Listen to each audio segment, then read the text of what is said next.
Students, आशा करता हूँ आप लोग सारे अच्छे ही होंगे। आज हम लोग इंटरेस्टिंग एक टॉपिक शुरू करेंगे, किंगडम प्रोटिस्टा। इसके पहले हम लोगों ने डिस्कस किया था किंगडम मोनेरा। मोनेरा में हम लोगों ने क्या देखा था कि मोनेरा में मोस्टली जो है प्रोकैरियोट्स होते हैं। प्रोकैरियोट्स में क्या था कि जिसका न्यूक्लियस प्रिमिटिव टाइप का होगा उसमें मोस्ट ऑफ क्या होता है, बैक्टीरिया आता है। बैक्टीरिया का हम लोगों ने टाइप देखा, बैक्टीरिया दो तरह के होते हैं। तो दो तरफ में एक होता है यू बैक्टीरिया, एक होता है आर्की बैक्टीरिया। आर्की बैक्टीरिया मतलब ओल्ड बैक्टीरिया, एंशिएंट बैक्टीरिया बोलते हैं। और एंशिएंट बैक्टीरिया में हम लोगों ने ये देखा आर्की बैक्टीरिया में, तो उसमें जनरली वैसा बैक्टीरिया मिलेगा जो एडवर्स कंडीशन में क्या सर्वाइव करेगा। यानी जैसे मिथेनोजेंस था, थर्मो एसिडोफिल्स था जो बहुत हाई टेम्परेचर पे सर्वाइव करता है। साल्टी था, साल्टी एरिया में जो ग्रो करता है, नमकीन एरिया में इसको बोलते हैं, जहां नमक ज्यादा मिलता है, तो उस एरिया में उसको क्या बोलते थे, हेलोफाइट्स। हेलोफाइट्स, तो हेलोफाइट्स ये सारे जो एग्जाम्पल्स थे वो क्या थे, आर्की बैक्टीरिया। यू बैक्टीरिया हम लोगों ने दो तरह के बैक्टीरिया देखा। कौन कौन सा था? पहला था ऑटोट्रॉपिक बैक्टीरिया। ऑटोट्रॉपिक बैक्टीरिया में कौन सा था, फोटोसिंथेटिक बैक्टीरिया जो फोटोसिंथेसिस कर सके। और दूसरा क्या था, कीमोसिंथेटिक बैक्टीरिया। तो ये दोनों आ गया एग्जाम्पल में ऑटोट्रॉप्स का। हेट्रोट्रॉपिक बैक्टीरिया में क्या था, ज्यादातर हेट्रोट्रॉपिक बैक्टीरिया क्या होता है, पैथोजेनिक इन नेचर होते हैं। और इस नेचर में ज्यादातर जो बैक्टीरिया होता है वो हेट्रोट्रॉपिक ही होता है, ऑटोट्रॉपिक बैक्टीरिया बहुत कम होते हैं। तो ये हम लोगों ने पूरा डिस्कस कर लिया था मोनेरा के अंदर, ठीक है। और वहां से प्रोबेबल क्वेश्चन क्या क्या आएंगे वो भी हम लोगों ने डिस्कस कर दिया था। उसके बाद ब्लू ग्रीन एल्गी के बारे में हम लोगों ने देखा कि ब्लू ग्रीन एल्गी का क्या है। ब्लू ग्रीन एल्गी में हम लोगों ने देखा कि क्या क्या पार्ट होता है, उसका स्ट्रक्चर कहता है कैसा होता है, नाइट्रोजन फिक्सेशन में वो कैसे हेल्प लेता है, ये भी हम लोग डिस्कस कर चुके हैं। आज हम लोग अगर बेसिक कैरेक्टरिस्टिक अगर हम देखें, बेसिक कैरेक्टरिस्टिक किंगडम प्रोटिस्टा का अगर हम देखें, तो प्रोटिस्टा के बाद यानी मोनेरा की बात, मोनेरा छोड़ के जितना भी किंगडम है वो यूकैरियोट्स में आता है। क्लियर? यानी मोनेरा के बाद मोनेरा ही एक ऐसा ग्रुप है, ऐसा किंगडम है जिसमें सिर्फ और सिर्फ प्रोकैरियोट एनिमल्स को रखा गया या प्रोकैरियोटिक ऑर्गेनिजम्स को रखा गया है। बाकी उसके बाद जितना भी किंगडम है उसमें यूकैरियोट्स रखा गया है। हम लोग पहले भी डिस्कस कर चुके हैं कि जो प्रोटिस्टा एक्चुअल में ये कोई क्या नाम है, नेचुरल क्लासिफिकेशन नहीं है, नेचुरल किंगडम नहीं है। इसको आर्टिफिशियली बनाया गया कि कुछ इधर से ले लिया, कुछ इधर से ले लिया, कुछ इधर से ले लिया। इसीलिए इसको, इसमें क्या है कि ये इसमें ऐसे ग्रुप को रखा गया जनरली किंगडम प्रोटिस्टा में जो यूकैरियोट्स होगा लेकिन वो सिंगल सेल होगा। सिंगल सेल मतलब एक कोशिका का बना, चाहे वो प्लांट भी हो सकता है, चाहे वो फंजाई भी हो सकता है, चाहे वो एनिमल भी हो सकता है। ये सारे इस ग्रुप में रखे गए हैं, किसमें, प्रोटिस्टा में। क्योंकि अगर ये इसीलिए क्योंकि सारे ग्रुप से कुछ कुछ जो सिंगल सेल है उठा के रखा गया है, क्योंकि वो होते हैं प्लांट, होते हैं वो एनिमल, होते हैं वो फंजाई। जैसे इस एग्जांपल लेते हैं वो है फंजाई, लेकिन उसको रखा गया यहाँ पे ताकि क्लासिफिकेशन आसान हो जाए। जितने भी यूनिसेलुलर होंगे उसको हम लोग आसानी से स्टडी कर सकते हैं, इसीलिए उसको रखा गया किंगडम प्रोटिस्टा। तो kingdom protista contains mainly single cell eukaryotes, और इसमें बहुत सारे ग्रुप्स में इसको बांटा गया। जैसे इसमें बहुत सारे ग्रुप्स है, जैसे क्राइसोफाइट्स, डिनोफ्लैजेलेट्स, यूग्लिनोइड्स, स्लाइमोर्स और प्रोटोजोन्स। ये जनरली 5 सब ग्रुप में इसको बांटा गया है, या यूं कह सकते हैं 5 ग्रुप्स में बांटा गया है इस किंगडम को। और ये 5 ग्रुप्स का हम लोग एक एक करके स्टडी करेंगे, ठीक है। तो ये हो गया ये टोटल सिंगल सेल, 5 सब ग्रुप्स, और ये मोस्टली ज्यादातर, जिसका मतलब इसमें जो जितने भी स्पीसीज होंगे वो मोस्टली क्या होंगे, मेराइन होंगे। मेराइन मतलब समुद्र में रहने वाले होंगे, ये साल्टी एरिया में रहने वाले होंगे ज्यादातर स्पीसीज। कुछ स्पीसीज एक्सेप्शन होंगे, लेकिन मोस्टली स्पीसीज जो होगा, मेन स्पीसीज जो होगा वो इसमें एक्वेटिक होगा। और चूंकि इसमें बहुत सारे अलग अलग किंगडम से उठा के इसमें आर्टिफिशियली रखा गया है, इसीलिए इसमें बहुत सारा कैरेक्टरिस्टिक जो है बहुत सारे किंगडम से मिलेंगे। सपोज करो कोई प्लांट का इसमें रखा गया, कोई ऑर्गेनिज्म सिंगल सेल, तो वो कैसा लगेगा, प्लांट का कैरेक्टरिस्टिक शो करेगा। एनिमल सिंगल सेल है, एनिमल का कैरेक्टरिस्टिक शो करेगा। और अगर फंगस है तो फंगस का कैरेक्टरिस्टिक शो करेगा। तो इसीलिए ये किंगडम जो है इसमें ये बहुत सारे किंगडम को लिंक करता है। और इसमें किंगडम प्रोटिस्टा चूंकि यूकैरियोट्स है, तो यूकैरियोट्स में क्या होगा, न्यूक्लियस डिफाइंड होगा, और इसमें बहुत सारे मेम्ब्रेन बाउंड ऑर्गेनेली भी प्रेजेंट होगा। बहुत सारे मेम्ब्रेन बाउंड ऑर्गेनेली जब प्रेजेंट होगा तो ये यूकैरियोट्स हो गया, और ये अगर मूव करेगा, क्योंकि वाटर में है, ज्यादा मोस्टली वाटर में रहता है, तो एक जगह से अगर दूसरी जगह मूव करेगा तो उसमें फ्लैजिला प्रेजेंट होगा, और इस फ्लैजिला का काम होगा लोकोमोशन। एक जगह से दूसरी जगह मूव करने में उसको आसानी होगा, किसकी वजह से? फ्लैजिला की वजह से। रिप्रोडक्शन की बात करें तो इसमें मेनली रिप्रोडक्शन जो होगा वो एसेक्सुअल अगर होगा तो सेल फ्यूजन के थ्रू होगा, यानी दो सेल आपस में आएगा और दोनों का आपस में न्यूक्लियस क्या करेगा? फ्यूज करेगा, जायगोट बनेगा, फिर उसमें अलग अलग हो जाएगा। ये हो गया एसेक्सुअल। और सेक्सुअल में क्या होगा? इसमें क्या करता है? जायगोट फॉर्मेशन होता है। जायगोट फॉर्मेशन मतलब दो न्यूक्लियस का जेनेटिक मटेरियल आपस में जुड़ेगा, जायगोट बनाएगा, और उसके बाद उसमें मियोसिस होगा, फिर सारा जो है वो ऑर्गेनिज्म बनना शुरू होगा।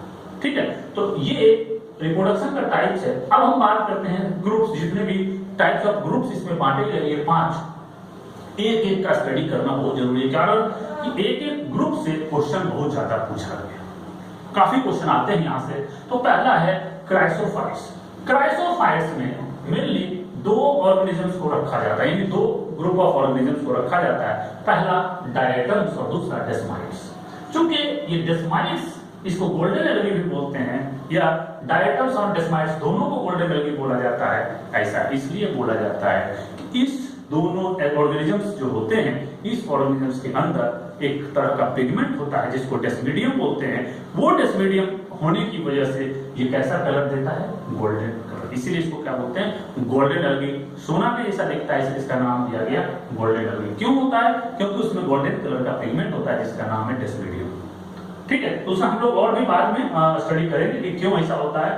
अब बात करेंगे कि क्राइसोफाइट्स मिलेगा कहां? दोनों जगह मिलेगा, फ्रेश वाटर में भी मिलेगा और मेराइन वाटर में भी मिलेगा। दोनों जगह ये प्रेजेंट होगा, और ये जनरली जो क्राइसोफाइट्स होंगे वो माइक्रोस्कोपिक इन नेचर होगा, यानी जो बहुत ही सूक्ष्म होगा, बिना माइक्रोस्कोप की हेल्प से हम नहीं देख सकते हैं, हमारी नंगी आंखों से ये दिखाई नहीं पड़ेगा। और ये वाटर पे पैसिवली फ्लोट करता है। पैसिवली मतलब वाटर का करंट जिधर जाएगा उसी के साथ ये फ्लोट करेगा, एक्टिवली फ्लोट नहीं करेगा। ठीक है, अब बात करते हैं पैसिवली फ्लोट करेगा वाटर करंट के साथ। इस और ये जो पैसिवली फ्लोट करता है इसको बोलते हैं फाइटोप्लैंक्टन्स। फाइटोप्लैंक्टन्स जनरली जो होते हैं वो फोटोसिंथेटिक इन नेचर होते हैं, फोटोसिंथेसिस करते हैं। अगर फाइटो मींस प्लांट, जो प्लांट अगर ऐसा हो उसको बोलते हैं फाइटोप्लैंक्टन, और जो एनिमल उसको बोलते हैं जू प्लैंक्टन। यानी जो वाटर पे पैसिवली मूव करेगा वो एनिमल है तो उसको बोलते हैं जू प्लैंक्टन। जू मींस एनिमल्स और फाइटो मींस प्लांट, तो जो अगर वो प्लांट हो तो उसको बोलते हैं फाइटोप्लैंक्टन। तो डायटम्स और डेस्माइट्स जो होते हैं वो फाइटोप्लैंक्टन में आते हैं। क्योंकि ये फाइटोप्लैंक्टन है यानी प्लांट्स हैं, तो ये क्या करेंगे? फोटोसिंथेटिक इन नेचर होगा, यानी ये फोटोसिंथेसिस करेंगे, और ये क्या करेंगे? फोटोसिंथेसिस के थ्रू ग्लूकोज का फॉर्मेशन करेंगे, स्टार्च का फॉर्मेशन करेंगे। क्लियर? अब बात करते हैं एक एक करके, हम दोनों स्टडी करते हैं। डायटम्स, जनरली डायटम्स का हम स्टडी करते हैं। डायटम्स से क्वेश्चन बहुत ज्यादा पूछा जाता है। डायटम्स की बात अगर करें तो डायटम्स चूंकि इसका जो सेल वॉल है वो बहुत ही कैरेक्टरिस्टिक होता है। इसके सेल वॉल में जो इसका सेल वॉल है वो मेनली सिलिका के बना होता है, और इसका सेल वॉल अगर हम गौर करें तो देखो ये दो इस तरह से बना होता है। जैसे साबुन सॉप बॉक्स होता है, साबुनदानी इसको बोलते हैं, तो उसमें एक साबुन रखते हैं, नीचे ऊपर एक ढक्कन फिट होने वाला होता है, ये दूसरे के ऊपर क्या होता है? फिट होता है। तो जो डायटम्स होते हैं वो इसी तरह का स्ट्रक्चर, इसका जो सेल वॉल है इस तरह का स्ट्रक्चर में, और इसके अंदर क्या होता है? पूरा डायटम्स होता है, इसका सेल वॉल इस तरह का बना होता है। बाहर बड़ा होगा और अंदर एक छोटा सा सिलिका का बना होता है, उसमें सिलिका जेल भरा होता है, यानी सिलिका जो कंपाउंड है वो भरा हुआ होता है, जिसकी वजह से ये बहुत हार्ड हो जाता है। और ये क्या होता है? एक दूसरे के सॉफ्ट बॉक्स की बात अगर करें तो इस तरह से सॉफ्ट बॉक्स आपस में सेट कर जाता है। ठीक है, तो इसीलिए बोला जाता है कि cell wall made of two thick overlapping cells which fit together as in soft box. Soft box में जैसे फिट होता है वैसे भी यहाँ फिट हो जाता है। ये याद रखने की बात है कि जो बड़ा वाला साइज होगा, जो ऊपर से जैसे साबुन सॉफ्ट बॉक्स होता है, तो सॉफ्ट बॉक्स में ऊपर वाला बड़ा होता है, नीचे वाला छोटा होता है। तो ऊपर वाला बड़ा होता है, तो यहाँ पे बाहर जो बड़ा होगा उसको बोलते हैं इपिथीका, ये लार्जर होगा, और जो अंदर होगा उसको हाइपोथीका बोलते हैं। हाइपो मींस नीचे या स्मॉल, तो इसको बोलते हैं स्मॉलर होगा, इसको बोलते हैं हाइपोथीका। यहां से क्वेश्चन मिलेगा आपको, यहां से क्वेश्चन पूछा गया था। क्लियर। अब बात करते हैं, चूंकि ये सेल वॉल जो है इसका, ये सॉफ्ट बॉक्स के जैसा, इसमें मेनली सिलिका होता है और भी बहुत सारे पिगमेंट्स होते हैं, मेनली सिलिका प्रेजेंट होता है। उस सिलिका की वजह से ये जो सेल वॉल है ये क्या होता है, इनडिस्ट्रक्टेबल होता है, यानी इसको ये बर्बाद नहीं होता है, इसको डिस्ट्रक्ट नहीं किया जा सकता है, बहुत हार्ड होता है, जिसकी वजह से ये जल्दी डिस्ट्रॉय नहीं होता है। इसके अलावा इस सेल वॉल में और सेल के अंदर और भी बहुत सारा पिगमेंट होता है, जैसे chlorophyll B, chlorophyll A, chlorophyll C, beta carotene, fucoxanthin और डायटोमिक पिगमेंट। चूंकि यही डायटोमिक पिगमेंट जो है वो प्रेजेंट होता है किसमें, डायटम्स में, नाम है डायटोमिक, इसमें डेस्माइड डेस्मेडियम बोलते हैं उसको। तो डायटम्स में एक पिगमेंट प्रेजेंट होता है, दैट इज कॉल्ड डायटोमिक। डायटोमिन की प्रेजेंस की वजह से ये कलर इसका गोल्डन कलर का हो जाता है, इसीलिए इसको क्या बोलते हैं, गोल्डन एल्गी। क्लियर। अब बात करते हैं ये सिलिका। सिलिका मेन होता है, ज्यादातर पार्ट में सिलिका भरा होता है, जिसकी वजह से क्या होता है, ये इनडिस्ट्रक्टेबल हो जाता है। तो ये डायटम्स का प्रॉपर्टी है। और भी डायटम्स का प्रॉपर्टी का स्ट्रक्चर की बात करें तो ये दो फॉर्म में मिलता है। पहला इलोंगेटेड डायटम्स इस तरह का मिलेगा, दूसरा राउंड या सेंट्रिक डायटम्स। ये दो फॉर्म में मिलते हैं। यहाँ से क्वेश्चन पूछा गया है, यहाँ पे क्वेश्चन पूछा गया, तो ध्यान देने की बात है कि इसमें स्ट्रक्चर की बात करें जो कि इलोंगेटेड होगा, और ये देखो ये ऊपर में जो मैंने डॉट दिया है दैट इज ये सिलिका जेल का नोड्यूलेट स्ट्रक्चर होता है, जिसको ऊपर दोनों बोलते हैं पोलर नोड्यूल और बीच वाले बोलते हैं सेंट्रल नोड्यूल। इसमें सिलिका का बहुत सारा स्ट्रक्चर बना होता है, निकला हुआ, इसको क्या बोलते हैं, क्रिस्टी या स्ट्री। ये स्पेशली नाम याद रखिएगा, इसको क्रिस्टी बोलते हैं या क्रिस्टा भी बोलते हैं, जो बोलना है बोलिए। क्रिस्टा या स्ट्री इसका नाम है। ये सिलिका जेल का, सिलिका का बना होता है, और ये जो लाइनिंग बीच में दी गई इसको बोलते हैं रेफिन। क्या बोलते हैं, रेफिन। तो इलोंगेटेड डायटम्स में क्या क्या होता है, इसका एग्जांपल है नेविकुला। नेविकुला जो डायटम्स होता है वो इलोंगेटेड होता है, और इसमें जो स्ट्रक्चर होता है ये होता है। तो यही स्ट्रक्चर उसमें भी मिलेगा, लेकिन जो इसका शेप होगा वो कैसा होगा, सर्कुलर होगा, राउंड। इसको सेंट्रिक डायटम्स बोलते हैं। इसका एग्जांपल है मिलोसेरा। मिलोसेरा जो है इसका ये सर्कुलर होता है, और बाकी स्ट्रक्चर ये क्रिस्टा जो है, क्रिस्टा क्या होगा, रेडियली अरेंज होता है, पूरा स्ट्रक्चर रेडियली अरेंज होता है, और इसका स्ट्रक्चर राउंड या सेंट्रिक होता है। तो ये दो फॉर्म हो गया किसका, डायटम्स का। अब चूंकि ये डायटम्स जहां पे चूंकि मोस्टली क्या होता है, मेराइन्स होता है, मेराइन समुद्र में पाया जाएगा, तो जहां ये समुद्र में होता है वहां पे क्या करता है ये कि ये अपना सेल वॉल, ये जो है ये रेगुलर क्या होता है, डिपोजिट होता जाता है, ये निकलता जाता है, मरता जाता है, निकलता जाता है, और जब निकलता जाएगा तो धीरे धीरे वहां बिलियंस ऑफ ईयर्स में क्या होता है, बहुत बड़ा पहाड़ बन गया है, किसका, इसी सिलिका का। और चूंकि ये सिलिका कहां से आया, डायटम्स से आया, और उस वो पहाड़ को हम बोल सकते हैं जो माउंटेन बना इस सिलिका, जो ये सिलिका जेल का जो सेल वॉल है बराबर डिपोजिट होने की वजह से जो बिलियंस ऑफ ईयर्स में एक और क्या बोलते हैं, माउंटेन टाइप का स्ट्रक्चर जो बना, इसीलिए इसको बोलते हैं डायटोमेसियस माउंटेन या डायटोमेसियस, पूरा अर्थ बोल सकते हैं, क्योंकि ये बहुत बड़ा स्ट्रक्चर बहुत बड़ी एरिया को कवर करता है, इसीलिए इसको बोलते हैं डायटोमेसियस अर्थ। चूंकि ये इतना बिलियंस ऑफ ईयर्स में डिपोजिट हुआ, लार्ज एरिया में डिपोजिट हुआ, और ये बिलियंस ऑफ ईयर्स में डिपोजिट होने की वजह से चूंकि इसका सेल वॉल सिलिका का बना है, तो वो माउंटेन बहुत हार्ड होता है, डायटम का होता है, इसलिए इसको बोलते हैं डायटोमेसियस अर्थ। क्लियर। अब बात करते हैं कि ये जो डायटम्स हैं, इस डायटम्स का हम लोग कहां पे यूज करते हैं, तो इसका हम लोग दो जगह यूज होता है। पहला पॉलिशिंग एंड पॉलिशिंग ऑफ फिंगरनेल्स। इस फिंगरनेल्स को पॉलिश करने में क्या होता है, ये हेल्प आता है कि हम लोग इसका इस्तेमाल कर सकते हैं। दूसरा, इसको फिल्टरिंग में भी यूज करते हैं, specially filtration of oil and syrup. Syrup जो हम लोग पीते, खांसी का या जो भी सिरप है, उस सिरप को इसी से फिल्टर किया जाता है, और ऑयल को भी इसी से फिल्टर किया जाता है। यहाँ पे आसानी से फिल्टर किया जा सकता है। क्लियर बात हो गई। इसका इस्तेमाल की बात करें, अब बात करते हैं सेल डिवीजन इन डायटम्स। हमने अपना नंबर कैसे बढ़ाएगा, तो नंबर में क्या करता है, मैंने बताया था, ये देखो ये सबसे पहले ये डायटम्स है, बाहर में इपिथेका, अंदर में हाइपोथेका। तो ये बाहर में क्या हुआ, एक ये अलग हुआ और ये दोनों अलग अलग हो गया। अब इसी के अंदर एक बड़ा वाला के अंदर एक छोटा वाला फॉर्मेशन होगा, और ये जो छोटा वाला है उसके अंदर भी हम छोटा वाला, यानी हमेशा स्मॉलर पार्ट का फॉर्मेशन होता है। अगर बड़ा है तो इसके अंदर होगा, ये छोटा है फिर भी इसके अंदर में होगा। इसका मतलब ये हुआ कि हमेशा हाइपोथीका का फॉर्मेशन होता है, इपीथीका का फॉर्मेशन नहीं होता है। जैसे अब इपीथीका इधर आ गया, ये भी इधर आया तो ये भी इपीथीका ही कहलाएगा, कारण इसके अंदर छोटा वाला है, तो ये छोटा वाला हाइपोथीका, इपीथीका, ये इपीथीका, इसके अंदर हाइपोथीका, और ये बाद में मैच्योर होकर ये लार्जर है, ये स्मॉलर है, और यही स्मॉलर फिर से मैच्योर होता है तो ये भी बड़ा हो जाता है, और ये क्या बना लेता है, डायटम्स बना लेता है। तो इस तरह से इसका क्या होता है, सेल डिवीजन होता है, और ये अपना नंबर बढ़ाता रहता है।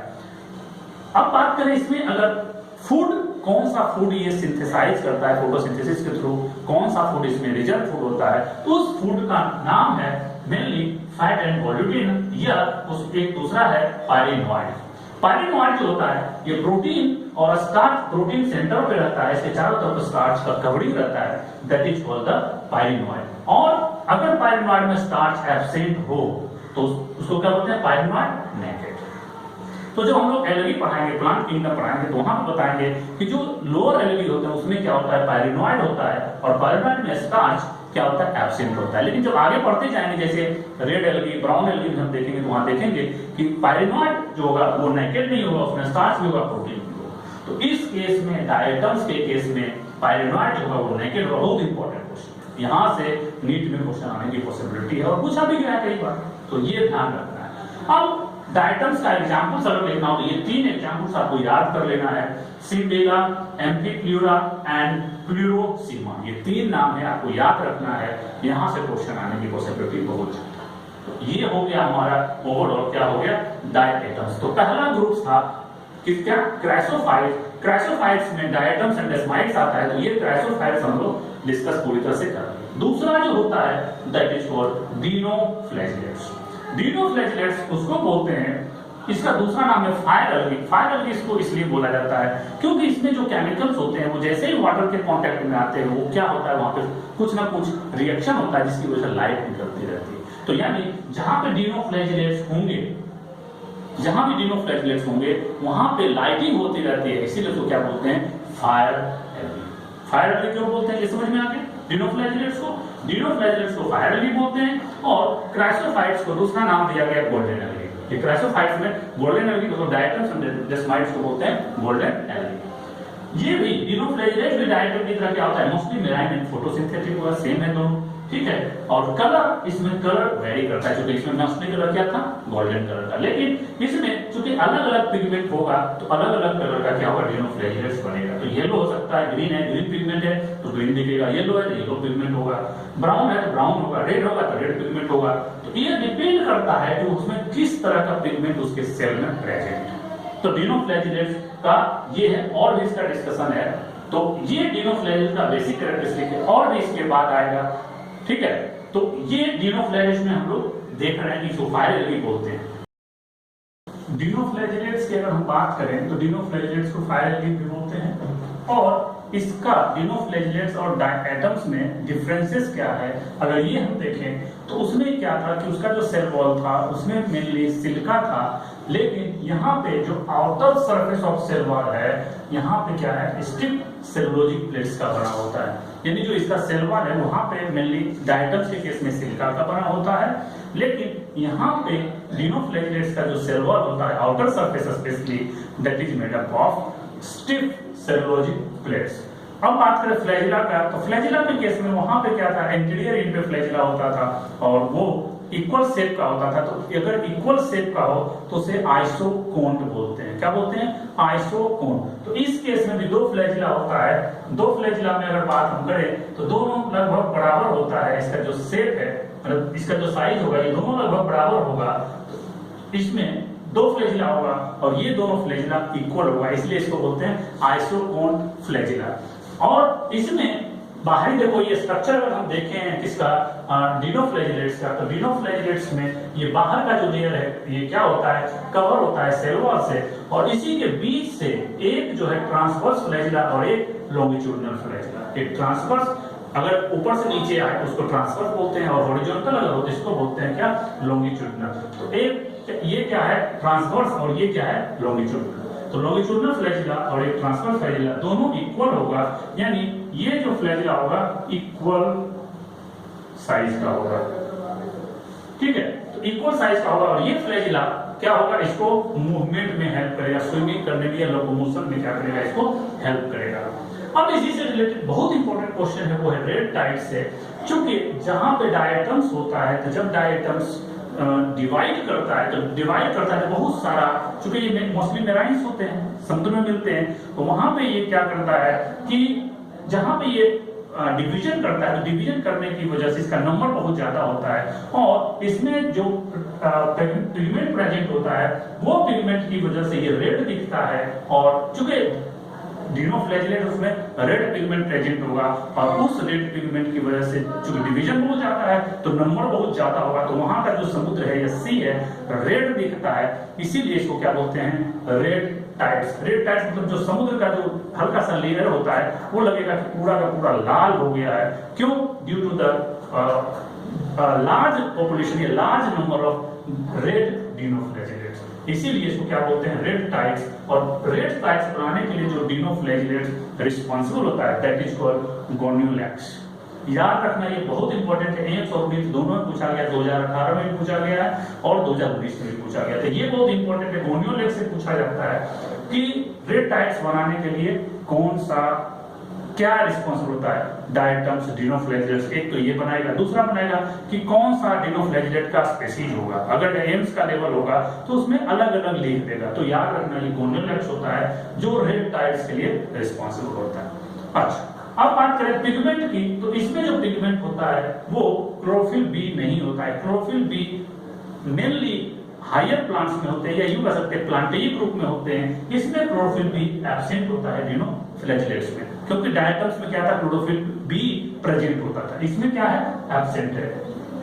अब बात करें कि ये जो डिनोफ्लैजिलेट्स होते हैं, जहां पे डिनोफ्लैजिलेट्स होगा वहां पे कुछ फिश या बहुत सारे फिश या अदर स्पेसीज या अदर एनिमल सर्वाइव नहीं कर पाते हैं, वो मर जाते हैं। इसकी वजह ये है कि ये डिनोफ्लैजिलेट्स क्या करते हैं, कुछ टॉक्सिन्स रिलीज करते हैं, और वो टॉक्सिन्स उस फिश को या जो और भी वहां पे एनिमल्स हैं उस एनिमल्स को क्या करता है, किल कर देता है, जिसकी वजह से वहां पे कोई भी ऑर्गेनिजम्स तुमको डिनोफ्लैजिलेट जहां मिलते हैं वहां पे अदर ऑर्गेनिजम्स बहुत कम मिलते हैं, जैसे फिश नहीं मिलेगा, या वहां पे अदर एनिमल्स का पॉपुलेशन बहुत कम मिलेगा, क्योंकि वही सर्वाइव कर सकता है जो उस टॉक्सिन को आराम से टॉलरेट कर सके, तो वही ऑर्गेनिज्म वहां पे मिलेगा।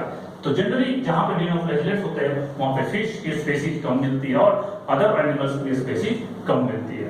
अब बात करें रिप्रोडक्शन की, तो ये जो रिप्रोडक्शन मेनली करेगा वो सेल डिवीजन के थ्रू करेगा, और इसी का एक स्पेशल टर्म दिया गया है, क्योंकि ये डिनोफ्लैजिलेट्स में सेल डिवीजन हो रहा है, तो इसीलिए इसको बोला जाता है डिनोमाइटोसिस। डिनोमाइटोसिस स्पेशली डिनोफ्लैजिलेट्स का जो बाइनरी फ्यूजन होता है, 1 से 2 बनना है, माइटोसिस के थ्रू बनता है, उसी का नाम दिया गया डिनोमाइटोसिस। अब बात करें, चूंकि हम लोगों ने देखा था डायटम्स में, वहां पूरा का पूरा क्या था, फोटोसिंथेटिक था, लेकिन यहाँ पे ज्यादातर स्पेसीज फोटोसिंथेटिक होंगे, लेकिन कुछ स्पेसीज जो है वो क्या होता है, सेप्रोट्रॉपिक होते हैं। सेप्रोट्रॉपिक मतलब जो सड़ी गली चीजों को खाए। तो जो सी में नीचे बेड पे सारा गला चीज चला जाता है, उसको क्या करिए, कोई एनिमल मर गया तो उसको उसके ऊपर क्या करता है, कुछ स्पेसीज डिनोफ्लैजिलेट्स का सर्वाइव करता है। अब हम बात करें पायरेनॉइड। पायरेनॉइड क्या है, रिजर्व फूड होता है, मतलब जो डिनोफ्लैजिलेट अपने अंदर रिजर्व फूड रखेगा, इमरजेंसी कंडीशन में उसका इस्तेमाल करेगा अपने लिए भोजन के रूप में, तो वो उसको बोलते हैं पायरेनॉइड। और चूंकि डिनोफ्लैजिलेट्स में हमने देखा था कि पायरेनॉइड जो होता है वो प्रोटीन तो होता है, लेकिन बाहर जो है स्टार्च नहीं होता, इसलिए बोला जाता है पायरेनॉइड नेकेड था। किसमें, डायटम्स में। लेकिन यहाँ पे पायरेनॉइड नेकेड नहीं होता, यानी प्रोटीन के चारों तरफ स्टार्च का लेयर होगा, और ये प्रोटीन और ये पायरेनॉइड पूरा का पूरा ये उसमें एक पिगमेंट होता है, क्रोमेटोफोर जिसको बोलते हैं, उस क्रोमेटोफोर में क्या होगा, धसा हुआ रहेगा, ठीक है, और वहां पे ये रिजर्व बना रहेगा, जब जरूरत पड़ेगा उसको भोजन का तो वो उसका इस्तेमाल करेगा। तो बात करें डिनोफ्लैजिलेट्स की कुछ एग्जांपल्स की, तो कुछ एग्जांपल्स बहुत ही इंपॉर्टेंट है, इसको याद रखिएगा, यहाँ से क्वेश्चन आने की पॉसिबिलिटी है। जैसे ग्लेनोडिनम, पेरिडिनम, जहां पे डीनम वर्ड आ जाए समझ आइए वो ट्रिक है, ट्रिक याद बता देते हैं कि जहां डीनम शब्द आ जाए समझ जाइए कि वो क्या है, डिनोफ्लैजिलेट्स है। जैसे ग्लेनोडिनम, पेरिडिनम, जिम्नोडिनम, नॉक्टिलुका। अच्छा, नॉक्टिलुका स्पेशल है, नॉक्टिलुका इसलिए इसके बोलते हैं, नॉक्टी मींस होता है नाइट, नाइट के टाइम में चूंकि ये ग्लो करता है इसलिए इसको नॉक्टिलो का नाम दिया गया है। ये यूं कह सकते हैं कि डिनोफ्लैजिलेट्स को फायर एलिमेंट इसलिए बोला जाता है क्योंकि ये रात में चमकता है, और इसलिए चमकता है क्योंकि ये बायो इल्यूमिनेटिंग, इसके पास बायो इल्यूमिनेटिंग एजेंट्स होते हैं, ये केमिकल्स होते हैं जो जैसे ही वाटर के टच में आता है और वहां से फायर निकलना शुरू हो जाता है। तो इसलिए इसको फायर एल्गी बोलते हैं, ग्लोइंग एल्गी भी हम इसको बोल सकते हैं, या बायो इल्यूमिनेसेंस एल्गी भी इसको बोल सकते हैं। तो ये क्लियर हो गया डिनोफ्लैजिलेट्स। तीसरा टाइप है किसका, किंगडम प्रोटिस्टा का, यूग्लिनोइड। यूग्लिनोइड नाम ही दिया गया, इसमें यूग्लिना होता है। यूग्लिना एक स्पीशीज है जिसका डायग्राम अगर हम देखें तो ये डायग्राम है। Euglena connecting link between plants and animals होता है। वैसा इसलिए होता है क्योंकि यूग्लिना अगर लाइट है तो क्या होगा, लाइट के प्रेजेंस में ये फोटोसिंथेटिक होता है, लेकिन अगर लाइट खत्म हो गया तो ये क्या करता है, ये दूसरे ऑर्गेनिजम्स के ऊपर भोजन के लिए डिपेंड करना शुरू करता है, दूसरे ऑर्गेनिजम्स को मारना ये शुरू कर देता है। तो ये क्या हो गया, हेटेरोट्रॉफ। चूंकि ये प्लांट और एनिमल दोनों की तरह बिहेव करता है तो कुछ कैरेक्टरिस्टिक प्लांट का होता है, कुछ कैरेक्टरिस्टिक एनिमल का होता है। एनिमल का कैरेक्टरिस्टिक ये होता है कि ये एक जगह से दूसरी जगह मूव कर सकता है। तो मूव करेगा तो क्या होगा, मूव करने का जो प्रॉपर्टी होता है वो एनिमल्स का होता है, और इसीलिए ये चूंकि दोनों प्रॉपर्टी है जो प्लांट्स एंड एनिमल्स का कनेक्टिंग लिंक बोला जाता है। इसमें इसका जो सेल वॉल होता है तो सेल वॉल में तो बहुत सारे चीज होंगे, उसके अलावा उसमें प्रोटीन बहुत ज्यादा मिलता है, प्रोटीन रिच लेयर होता है। सेल वॉल के अलावा एक लेयर होता है जो प्रोटीन का बना होता है, दैट इज कॉल्ड पेलिकल। इसी पेलिकल की वजह से क्या होता है, ये काफी फ्लेक्सिबल होता है। ठीक है, ये हो गया। अब बात करें ये फ्लैजिला। तो फ्लैजिला अलग अलग टाइप का होता है। जो बड़ा होता है that is called larger flagella, smaller जो होता है वो स्मॉलर फ्लैजिला। यानी इस टाइप का फ्लैजिला जब दोनों अलग अलग शेप एंड साइज का हो, दोनों अलग साइज का, दैट इज कॉल्ड हेटेरोकोन। जब दोनों सेम हो, आइसोकोन, दोनों अलग अलग हो, उसको क्या बोलते हैं, हेटेरोकोन टाइप का। तो यहाँ पे ये हो गया, ये पूरा का स्ट्रक्चर, यानी फ्लैजिला हेटेरोकोन होगा। सेक्सुअल रिप्रोडक्शन इसमें एब्सेंट होता है, और इसमें जो एसेक्सुअल डिवीजन होगा वो दो तरह से होता है, mainly longitudinal binary division. Longitudinal मतलब लंबाई के यहाँ से शुरू होगा और ये पूरा का पूरा दो भाग में बढ़ जाएगा। और ये जो लॉन्गिट्यूडिनल बाइनरी डिवीजन होता है वो एंटीरियर एंड से होता है जहाँ फ्लैजिला होता है। तो यहाँ से डिवाइड करेगा और दोनों अलग अलग दो यूग्लिना में कन्वर्ट हो जाएगा। तो इसके कुछ एग्जांपल्स है। दूसरा है सिक्स फॉर्मेशन। सिक्स फॉर्मेशन में क्या होता है कि ये एडवांस कंडीशन में, ये जो लॉन्गिट्यूडिनल बाइनरी होता है ये फेवरेबल कंडीशन में होता है। तो फेवरेबल कंडीशन में तो ये हो गया, लेकिन जब अनफेवरेबल कंडीशन आता है तो ये चारों तरफ एक लेयर बनाता है, इसको बोलते हैं सिस्ट। अंदर में छोटा छोटा बहुत सारा यूग्लिना बन के तैयार रहता है, और फेवरेबल कंडीशन आता है तो ये सारा यहाँ से निकलता है, बहुत सारा यूग्लिना जाके पड़ा रहता है। तो ये दो फॉर्मेशन है, ये अनफेवरेबल कंडीशन में, ये फेवरेबल कंडीशन। जैसे एग्जांपल्स अगर यूग्लिना का देखें तो तीन एग्जांपल्स है, फेकस, पेरोनिमा एंड यूट्रोफिया। तो यूट्रोफिया, ये तीन एग्जांपल्स इसको याद रखिएगा, मेनली इस डायग्राम से रिलेटेड क्वेश्चन आएगा। पेलिकल से क्वेश्चन बहुत बार पूछा गया है, ये पेलिकल क्या होता है, जो फ्लैजिला होता है वो कैसा होता है, तो यहाँ से क्वेश्चन रिलेटेड सारे क्वेश्चन आएंगे। तो ये सारा यूग्लिना और डिनोफ्लैजिलेट्स पूरी तरह से समाप्त हो गया।